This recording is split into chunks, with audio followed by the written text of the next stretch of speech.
Bien, bonsoir à tous et bienvenue sur la chaîne BlockTech. Si vous êtes nouveau sur la chaîne, n'oubliez pas de vous abonner afin de recevoir mes prochaines vidéos. Merci. Ok. Aujourd'hui, nous verrons comment installer une machine virtuelle sur notre ordinateur. C'est-à-dire tout étant sur un système comme par exemple Windows, on pourra installer Kali sans toutefois désinstaller Windows au préalable. Et pour cela, on aura besoin de ce qu'on appelle un hyperviseur. Un hyperviseur, c'est un logiciel servant à installer plusieurs systèmes sur notre ordinateur sans toutefois désinstaller le système précédent. Ok. Et comme hyperviseur, nous en avons deux jusqu'à nos jours. Il y a le premier qui est en version payante et le second qui est en version gratuite. Le premier c'est VMware, lui il est en version payante, tandis que le second c'est VirtualBox. Donc, je mettrai le lien du chargement des VMware et des VirtualBox dans la description de la vidéo. Et pour notre part, nous allons utiliser VirtualBox. Okay. VirtualBox, comme je l'ai déjà téléchargé auparavant, je le trouve là sur mon bureau. Donc, pour commencer, nous allons d'abord accéder à notre machine virtuelle. Et précisons que nous voulons installer Kali tout étant sur Windows. Donc, d'abord, nous accédons à notre VirtualBox. Ok, là c'est l'interface graphique de VirtualBox.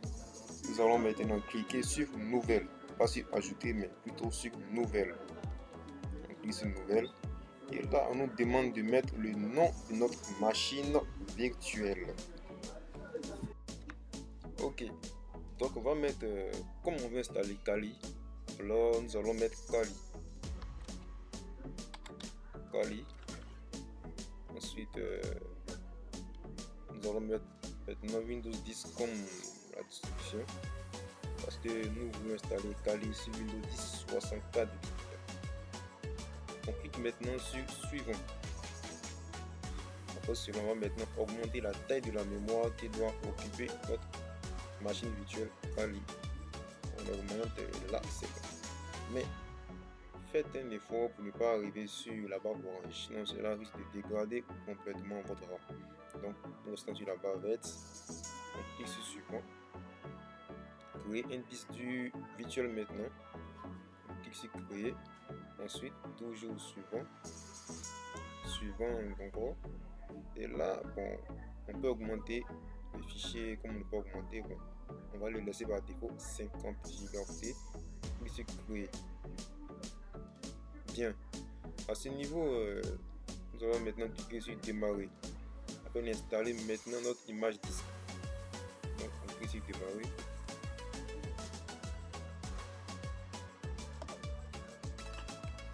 Patience. Bien, à ce niveau, nous allons cliquer sur le petit fichier qui est là, la petite icône du fichier qui est là. On va importer notre fichier d'installation. Donc on clique là-dessus. Ensuite on clique sur Ajouter. Nous irons maintenant au dossier dans lequel se trouve notre fichier d'installation. Ici nous voulons installer Kali, donc je clique sur Kali. Je mettrai également le lien de téléchargement de Kali dans la description de la vidéo. Ensuite, après la sélection de Kali, on clique sur Ouvrir, Choisir et maintenant Démarrer. La machine va maintenant démarrer. Ok. À ce niveau, nous allons procéder à l'installation graphique de Kali. On clique sur Entrée.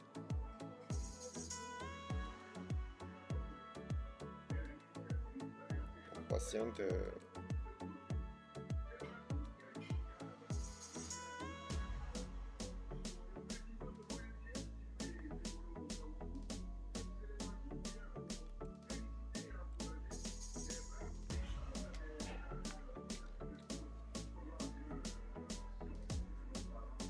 Alors là, il y a eu un problème.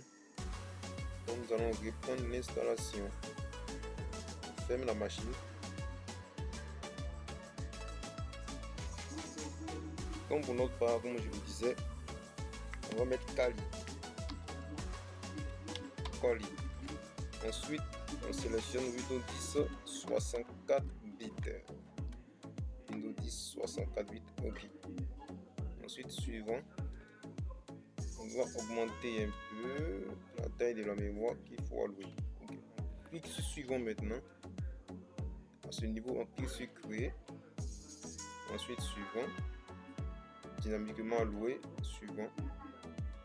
Et là, on va peut-être réduire de sorte à ce que notre machine virtuelle ne prenne pas assez notre RAM. Donc, on va réduire à 7 peut-être. Encore peut-être 15 secondes. Ok. Bien. Ensuite, nous cliquons maintenant sur démarrer. On va maintenant importer notre fichier d'installation.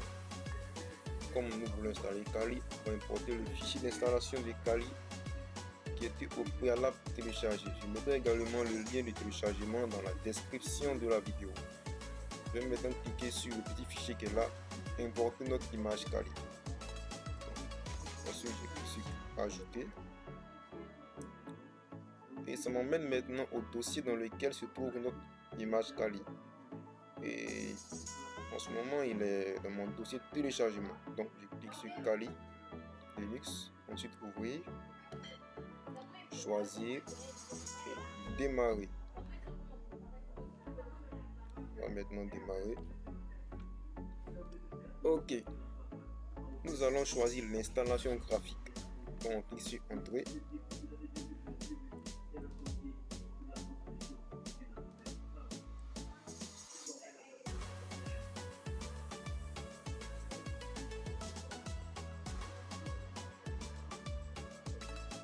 Bien. À ce niveau, maintenant, nous demande de choisir la langue. On va choisir le français, French. Ensuite, continuer. La région, France. La disposition du clavier. Comme moi j'ai un clavier anglais, du coup je choisis QWERTY, c'est-à-dire clavier anglais États-Unis. Ensuite, continuer.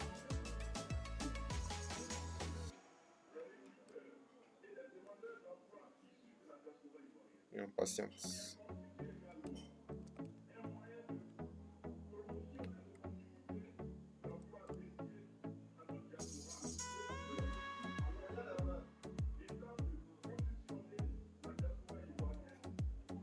Patiente le temps. Là, le chargement des fichiers qu'il faut pour l'installation de Kali est en cours. Bien, à ce niveau, en écrivant dans la barre, on clique sur continuer. Nom de machine, Kali par défaut qui est continuer. Nom du domaine, continuer. On n'écrit rien. Et là, c'est le nom du nouvel utilisateur. Nous allons mettre, par exemple, là. Ok. Ici, continuer. Identifiant cliquons, date, continuer, ok. Et là, nous demande de mettre un mot de passe. Donc, je vais par exemple mettre un mot de passe.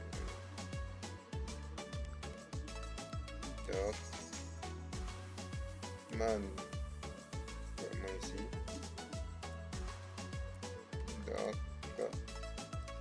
Man. Il faut être sûr que les mots de passe sont pareils. Ensuite, on peut ici continuer. Et on patiente.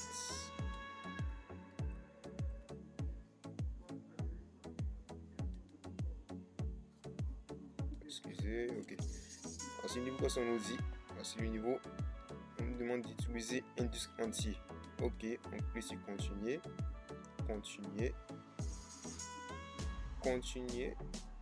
Bien, toujours sur continuer. Et là, on confirme parce qu'on veut bien que les changements s'appliquent sur notre disque. Sinon, sans quoi, notre machine ne pourra pas démarrer normalement. On clique sur continuer.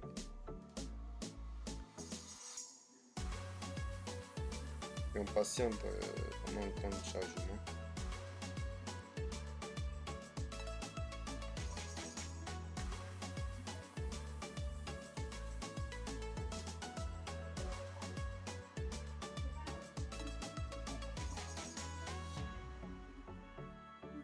cela peut prendre moins de temps, tout dépend de la capacité de votre RAM. Mais sachez que pour installer un système, je dirais, virtuel, une machine virtuelle sur votre ordinateur, il faudra au moins que vous ayez une RAM de 8 Go. Sinon, sans quoi, vous allez connaître beaucoup de ralentissements et beaucoup de trucs, beaucoup de blocages également. Ok, donc on va patienter le temps de chargement de notre système de base.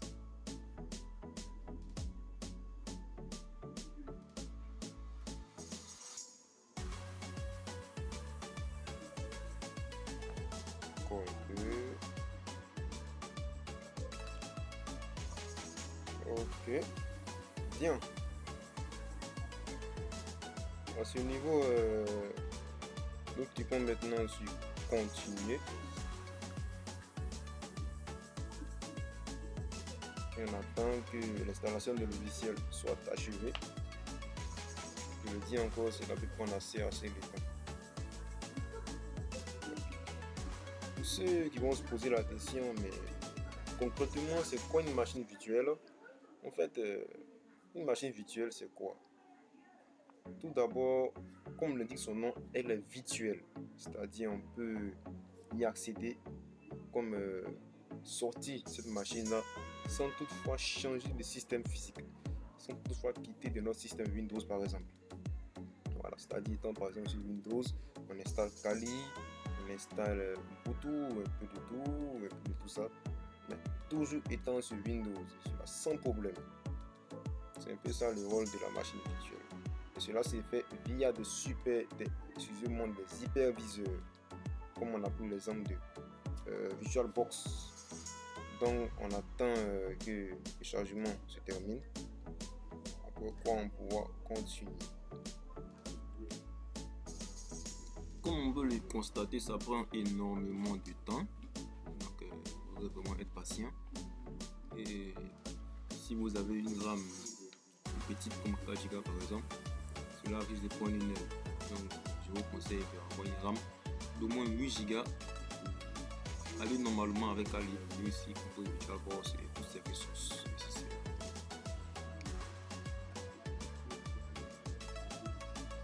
Et un peu de patience. Et je crois que là, c'est maintenant terminé. Bien. Et là, qu'est-ce qu'on nous dit? On nous demande d'installer le programme de démarrage GRUB. On clique sur oui, donc continuer. Ensuite, on prend la seconde option. Ensuite sur continuer. Et on attend encore que cela se charge rapidement avant de continuer. Ok.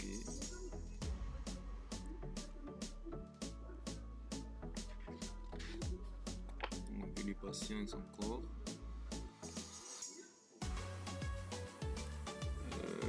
Bien. Et là, qu'est-ce qu'on nous demande? On nous demande de cliquer sur continuer pour redémarrer automatiquement notre machine virtuelle. Je pense que là nous sommes en fin d'installation.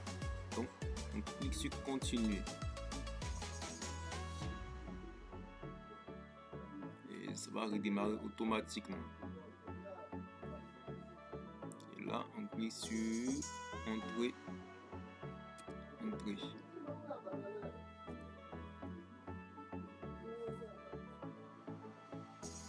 Bien, notre machine est en cours de redémarrage. Dans peu de temps, l'interface graphique apparaîtra. Bien.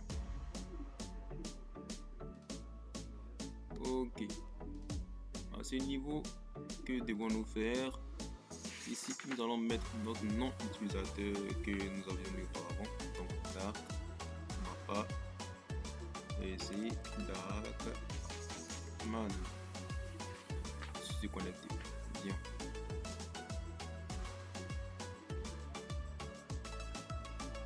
Nous arrivons maintenant sur l'interface graphique de Kali.